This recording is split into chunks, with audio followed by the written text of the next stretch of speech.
दोस्तों, आज की कहानी है माता पिता के प्यार ने स्नेहा को इस कदर बिगाड़ दिया कि वह नशे की गिरफ्त में आ गई। फिर एक रोज उसके साथ ऐसा क्या घटित हुआ कि वह खुद ब खुद सुधर गई। रात का 1 बज रहा था। स्नेहा अभी तक घर नहीं लौटी थी। सविता घर के अंदर बाहर बेचैनी से घूम रही थी। उनके पति विनय अपने स्टडी रूम में कुछ काम कर रहे थे, पर ध्यान सविता की बेचैनी पर ही था। विनय एक बड़ी कंपनी में सीए थे। वे उठकर बाहर आए, सविता के चिंतित चेहरे पर नजर डाली। कहा, तुम सो जाओ, मैं जाग रहा हूँ, मैं देख लूँगा। कहाँ नींद आती है ऐसे, समझा समझा कर थक गई हूँ। स्नेहा के कानों पर जूं तक नहीं रेंगती, क्या करूँ। तभी कार रुकने की आवाज़ सुनाई दी। स्नेहा कार से निकली। ड्राइविंग सीट पर जो लड़का बैठा था उसे झुककर कुछ कहा, खिलखिलाई और अंदर आ गई। सविता और विनय को देखते ही बोली, ओह मॉम डैड, आप लोग फिर जाग रहे हैं। तुम्हारे जैसी बेटी हो तो माता पिता ऐसे ही जागते हैं। स्नेहा, तुम्हें हमारी हेल्थ की भी परवाह नहीं है तो क्या मैं लाइफ एंजॉय करना छोड़ दूं? मॉम, आप लोग जमाने के साथ क्यों नहीं चलते? अब शाम को 5 बजकर घर आने का जमाना नहीं है। जानती हूँ, जमाना रात के 1 बजे घर आने का भी नहीं है। मुझे तो लगता है पेरेंट्स को चिंता करने का शौक होता है। अब गुड नाइट, आपका लेक्चर तो रोज चलता है। कहते हुए स्नेहा गुनगुनाती हुई अपने बेडरूम की तरफ बढ़ गई। सविता और विनय ने एक दूसरे को चिंतित और उदास नजरों से देखा। विनय ने कहा, चलो बहुत रात हो गई, मैं भी काम बंद करके आता हूँ, सोते हैं। सविता की आंखों में नींद नहीं थी, आंसू भी बहने लगे थे। क्या करें, इकलौती लाडली बेटी को कैसे समझाएं? हर तरह से समझाकर देख लिया था। सविता ठाणे की खुद एक मशहूर वकील थी। उनके ससुर सुरेश रिटायर्ड सरकारी अधिकारी थे। घर में 4 लोग थे। स्नेहा को घर में हमेशा लाड प्यार ही मिला था, अच्छी बातें ही सिखाई गई थी। पर समय के साथ स्नेहा का लाइफ स्टाइल चिंताजनक होता गया था। रिश्तों की उसे कोई कद्र नहीं थी। बस लाइफ एंजॉय करते हुए तेजी से आगे बढ़ते जाना ही उसकी आदत थी। कई लड़कों से उसके संबंध रह चुके थे। एक से ब्रेकअप होता तो दूसरे से अफेयर शुरू हो जाता। उसने नहीं बताती कि तीसरे से दोस्ती हो जाती। खूब पार्टियों में जाना, डांस मस्ती करना, सेक्स में भी पीछे न हटने वाली स्नेहा को जब जब सविता समझाने बैठी, दोनों में जमकर बहस हुई। सुरेश स्नेहा पर जान छिड़कते थे। उन्होंने ही London business school of commerce से उसे शिक्षा दिलवाई। अब वह एक लो फार्म में एनालिस्ट थी। सविता और विनय के अच्छे पारिवारिक मित्र अभय और नीता भी सोए थे और उनका इकलौता बेटा राहुल, एक वकील। एक जैसा व्यवसाय, शौक और स्वभाव ने दोनों परिवारों में बहुत अच्छे संबंध स्थापित कर दिए थे। राहुल बहुत ही अच्छा इंसान था।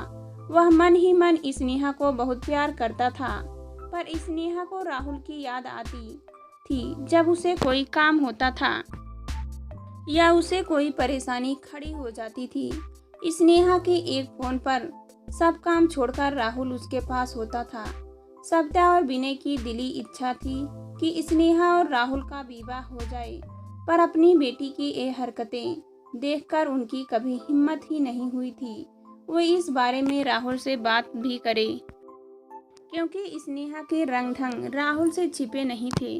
पर वह स्नेहा को इतना प्यार करता था कि उसकी हर गलती को मन ही मन माफ करता रहता था। उसके लिए प्यार, केयर, मानवीय संवेदनाएं बहुत महत्व रखती थी। पर स्नेहा तो इन शब्दों का अर्थ भी नहीं जानती थी। समय अपनी रफ्तार से चल रहा था। स्नेहा अपनी मर्जी से ही घर आती जाती। विनय और सविता के समझाने का उस पर कोई असर नहीं था। जब भी दोनों कुछ डांटते, सुरेश स्नेहा को लाड प्यार कर बच्ची है, समझ जाएगी कहकर बात खत्म करवा देते। वह अब बीमार चल रहे थे। स्नेहा में उनकी जान अटकी रहती थी। अपना अंतिम समय निकट जान उन्होंने अपना अच्छा खासा बैंक बैलेंस सब स्नेहा के नाम कर दिया। एक रात सुरेश सोए तो फिर नहीं जागे। तीनों बहुत सोए, बहुत उदास हुए। कई दिनों तक रिश्तेदारों और परिचितों का आना जाना लगा रहा। फिर धीरे धीरे सबका जीवन सामान्य होता गया। स्नेहा अपने पुराने ढर्रे पर लौट गई। वैसे भी किसी भी बात को, किसी भी रिश्ते को गंभीरता पूर्वक लेने का उसका स्वभाव था ही नहीं। अब तो वह दादा के मोटे बैंक बैलेंस की मालकिन थी।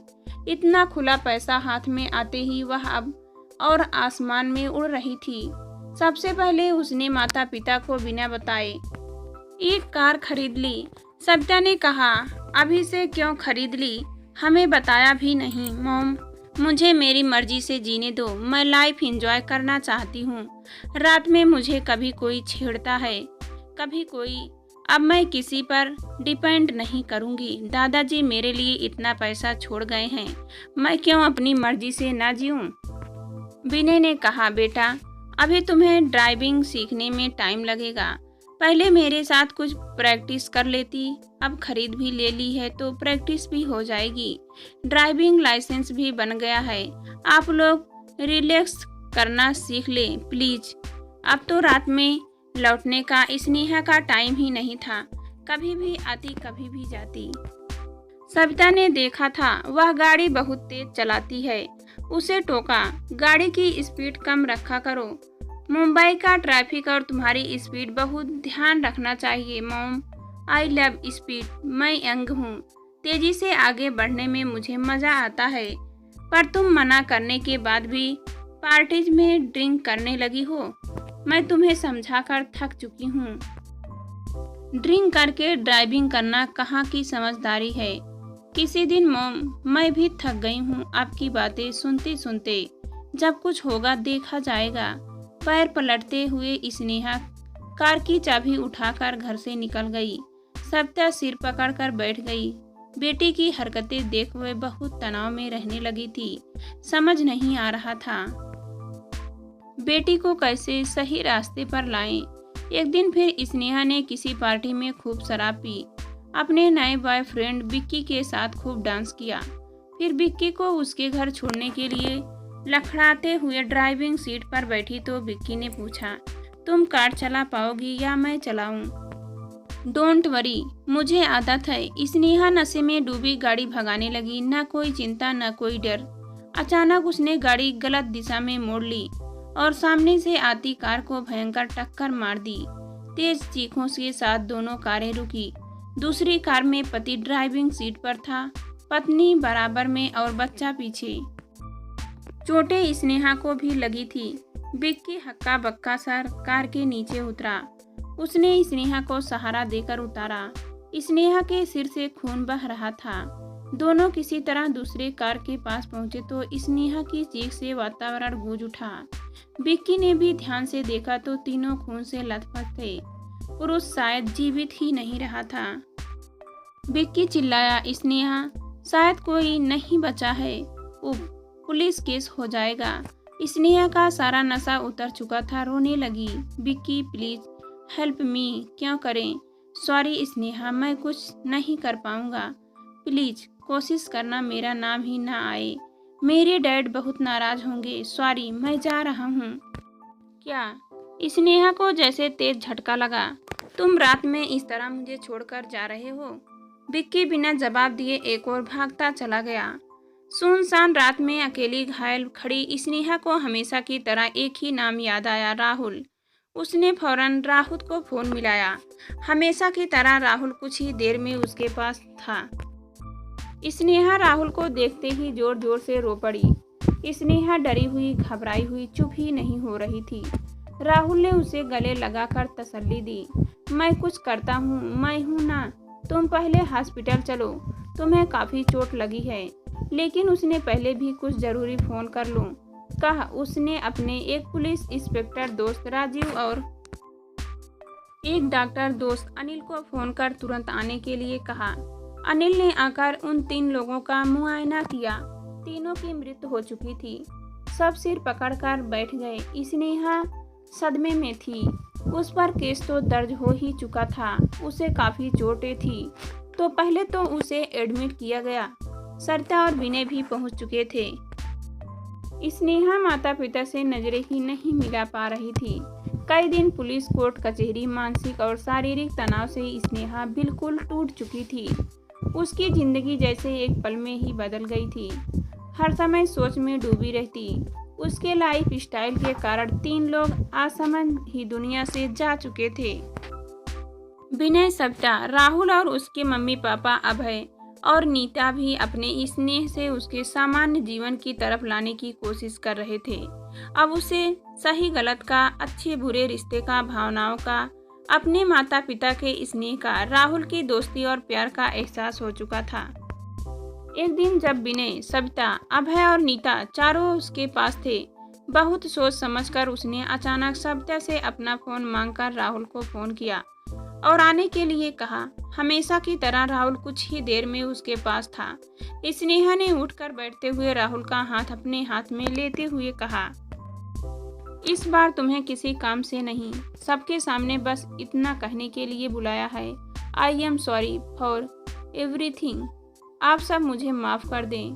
और राहुल तुम कितने अच्छे हो, कहकर रोते रोते स्नेहा ने राहुल के गले बाहें डाल दी।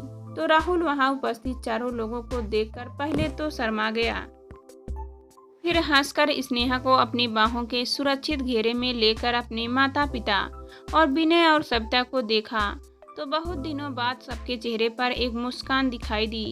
सबकी आंखों में अपनी इच्छा पूरी होने की खुशी साफ साफ दिखाई दे रही थी।